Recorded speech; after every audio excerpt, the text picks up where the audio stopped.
Hai, balik lagi di channel Andre Tuan.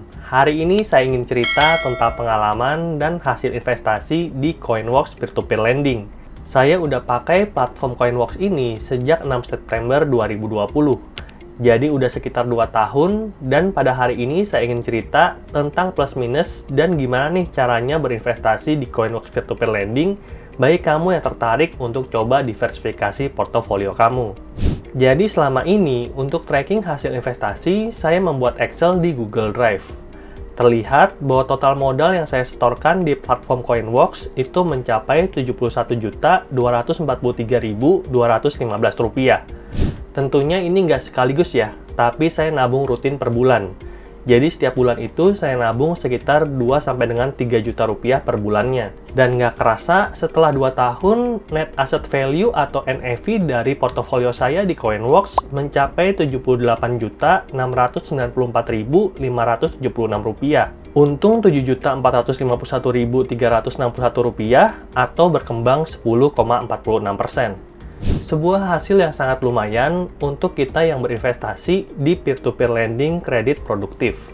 Dan selain di Coinworks, saya juga investasi di beberapa platform peer-to-peer lending yang lain. Ada juga di crowdfunding. Nah, pada hari ini, biar pembahasannya bisa lebih detail dan lebih mendalam, kita akan fokus hanya di Coinworks aja.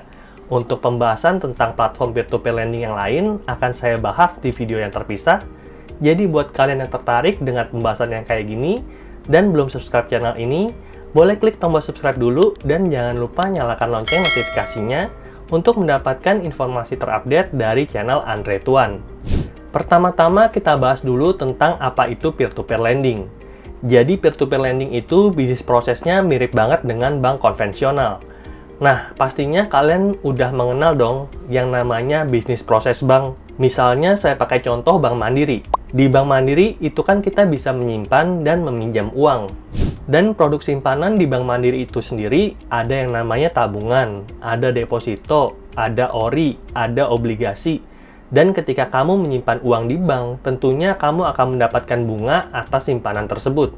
Dan berdasarkan informasi yang saya himpun dari LPS, pada tanggal 24 Agustus 2022, tingkat suku bunga simpanan dengan penjaminan dari LPS itu maksimal 3,5% untuk simpanan rupiah dan 0,25% untuk simpanan falas.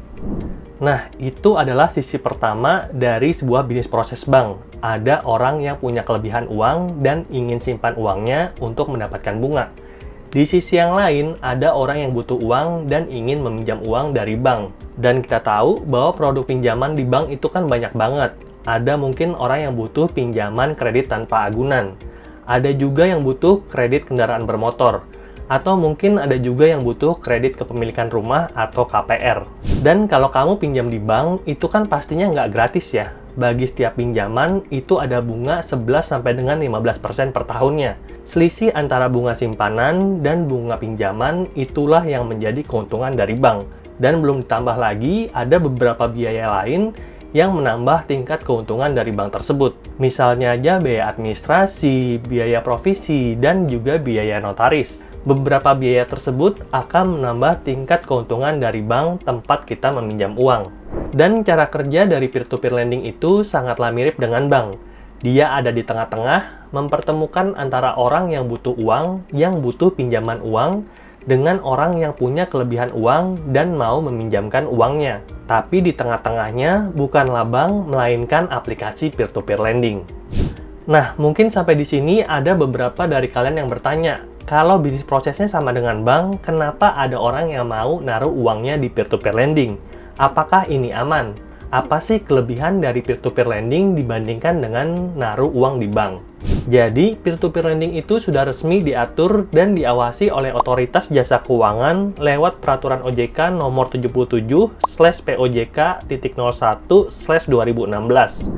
Jadi, peer-to-peer lending ini sudah mendapatkan izin dan regulasi dari OJK. Dan walaupun peer-to-peer lending ini sudah lama dikenal di Indonesia ya, tadi kan peraturannya aja udah dari tahun 2016. Tapi investasi di peer-to-peer lending itu kayaknya baru viral di antara tahun 2019 sampai dengan tahun 2020 ketika saya mulai channel Andre Tuan ini. Dan berdasarkan pengalaman saya selama investasi 2 tahun di peer-to-peer lending, ada beberapa kelebihan investasi di peer-to-peer lending. Kelebihan yang pertama adalah tidak perlu modal besar. Hanya dengan modal 100.000 aja, kamu udah bisa mulai berinvestasi di Coinworks peer-to-peer lending. Jadi, barrier entry-nya itu rendah banget. Selama punya keinginan, kamu bisa jadi investor di peer-to-peer lending. Hanya dengan menyisihkan uang sekitar 3.500 per hari, atau sekitar 100.000 per bulan, kamu udah bisa mulai investasi di peer-to-peer lending. Murah banget. Lalu kelebihan kedua, suku bunga simpanan di peer-to-peer lending itu jauh lebih besar dibandingkan dengan simpanan di bank. Kalau tadi bank cuma berani ngasih 3,5% per tahun, di peer-to-peer lending kita bisa dapat jauh lebih besar daripada itu. Di Coinworks kita bisa dapat 12% per tahun, hampir 4 kali lipatnya. Bahkan beberapa peer-to-peer lending yang underlying bisnisnya itu adalah kredit konsumtif, kita bisa dapat bunga simpanan yang jauh lebih besar lagi, bisa sampai 20%. Misalnya aja di aplikasi EasyCash, yang di tempo 360 hari saya bisa dapat bunga sampai dengan 21%. Nanti di video berikutnya saya akan bahas tentang EasyCash, oleh karena itu jangan lupa klik tombol subscribe. Lalu alasan yang ketiga adalah diversifikasi investasi. Jadi konsep dari diversifikasi adalah meminimalisir resiko dan memaksimalkan keuntungan. Dengan ikut berinvestasi di peer-to-peer lending, berarti kita menyebarkan modal kita tidak hanya di satu keranjang, tapi di banyak keranjang. Jadi dengan begitu kita bisa memaksimalkan keuntungan. Nah, itu adalah 3 kelebihan dari investasi di Coinworks peer-to-peer lending. Lalu mungkin pertanyaan berikutnya, apakah investasi di Coinworks itu aman? Kita langsung bahas aja faktanya, bahwa Coinworks ini dikelola oleh PT Sejahtera Lunaria Anua. Perusahaan ini telah terdaftar dan diawasi oleh Otoritas Jasa Keuangan dan tercatat sebagai penyelenggara inovasi keuangan digital (IKD) dengan nomor surat izin S.87/MS.72/2020 yang dikeluarkan pada tanggal 10 Februari 2020. Selain itu, Coinworks juga menggandeng PT Lunaria Anua Teknologi sebagai mitra dalam menyelenggarakan pinjam-meminjam uang.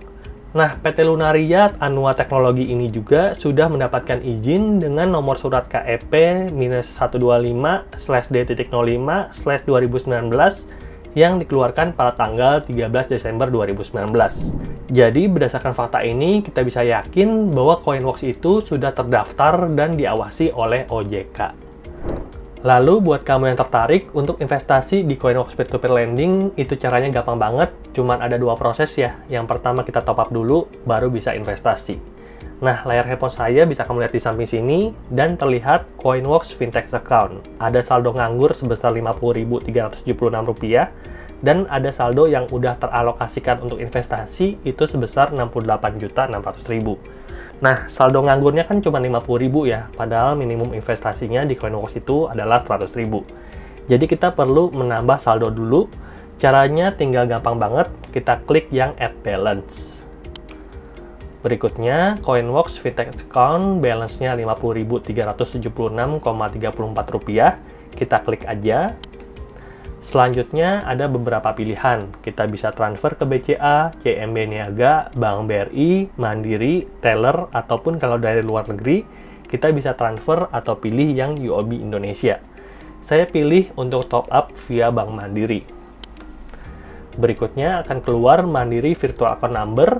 Kita pilih copy number-nya, terus ada payment instruction-nya di bawah. Bisa lewat ATM, Living, Mandiri Internet Banking, ataupun Mandiri Teller. Nah, kalau kalian nggak punya Mandiri, kita bisa pilih, tadi kan ada beberapa pilihan bank lain, sesuaikan aja dengan bank pilihan kalian. Oke, saya top up dulu. Dan top up sukses. Deposit kamu sebesar 10 juta via Mandiri sudah masuk, teman-teman. Oke, kita langsung cek lagi ke saldo Coinworks kita.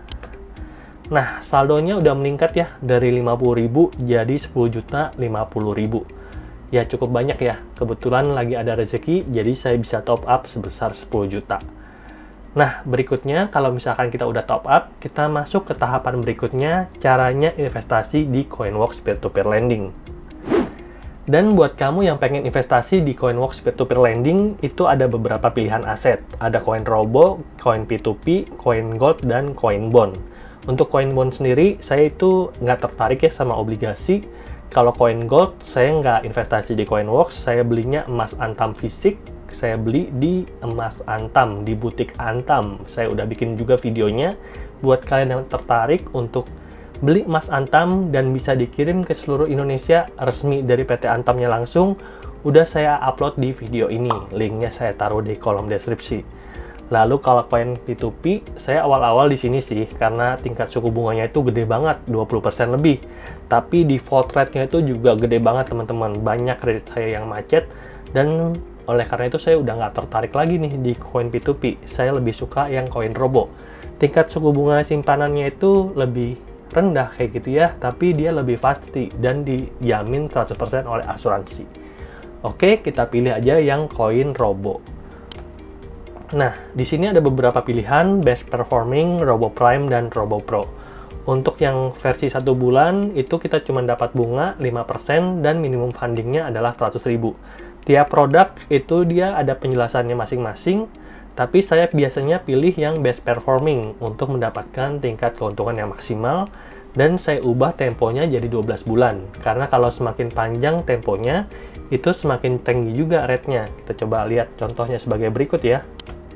Nah, kalau misalkan saya ubah jadi 12 bulan, rate-nya naik ya. Tadi dari 5% jadi 12%. Makanya saya pilih yang 12 bulan, biar dapat bunga yang paling maksimal. Tapi ya selama 12 bulan itu uangnya nggak bisa dipakai ya teman-teman. Kita simpan di Coinworks. Jadi mirip banget dengan deposito yang ada di bank. Ya selama kita simpan, uangnya nggak bisa kita pakai untuk transaksi, nggak bisa kita ambil. Baru bisa kita ambil 12 bulan kemudian. Oke, kalau misalkan udah, kita klik Select Robo. Berikutnya, lending amount-nya udah saya sesuaikan jadi 10 juta. Jadi setelah 12 bulan diaproksimasikan, saya akan kembali uang sebesar 11.200.000. 10 juta itu modalnya, dan 1.200.000 itu adalah bunganya. Dan kalian bisa juga lihat auto rollover itu kalian bisa centang, bisa kalian hidupkan untuk melakukan pendanaan otomatis setelah periodenya habis. Tapi biasanya saya matikan, saya pengennya yang manual-manual aja supaya saya selalu pantau bagaimana nih performa investasi saya di platform Coinworks. Kalau misalkan sudah, kita klik Add to Chart. Lalu ini adalah keranjang belanjanya, best performing, rate 12%, tenor 12 bulan, dan alokasi fundnya adalah 10 juta. Kita bisa edit, atau kita bisa lanjutkan. Tapi kita cek dulu vouchernya, siapa tahu ada yang bisa kita pakai. Dan ternyata ada ya, saya bisa dapat hadiah voucher, beli-beli 2,5 juta, koin Robo, bebas finansial is selected. Nah, kalau misalkan kita udah yakin dengan keranjangnya, kita tinggal check out teman-teman. Berikutnya, order summary-nya, dan kita pilih payment method-nya. Jadi payment method-nya itu cuma ada satu ya, kita harus bayar dengan saldonya. Oleh karena itu penting banget, kita harus top up dulu, baru setelah top up terjadi, kita bisa investasi di Coinworks. Kalau misalkan sudah, kita klik tombol pay yang ada di pojok kanan bawah. Yeay, dapat koin. Ada 1 koin buat kamu, segera gunakan. Dan ada summary-nya udah sukses.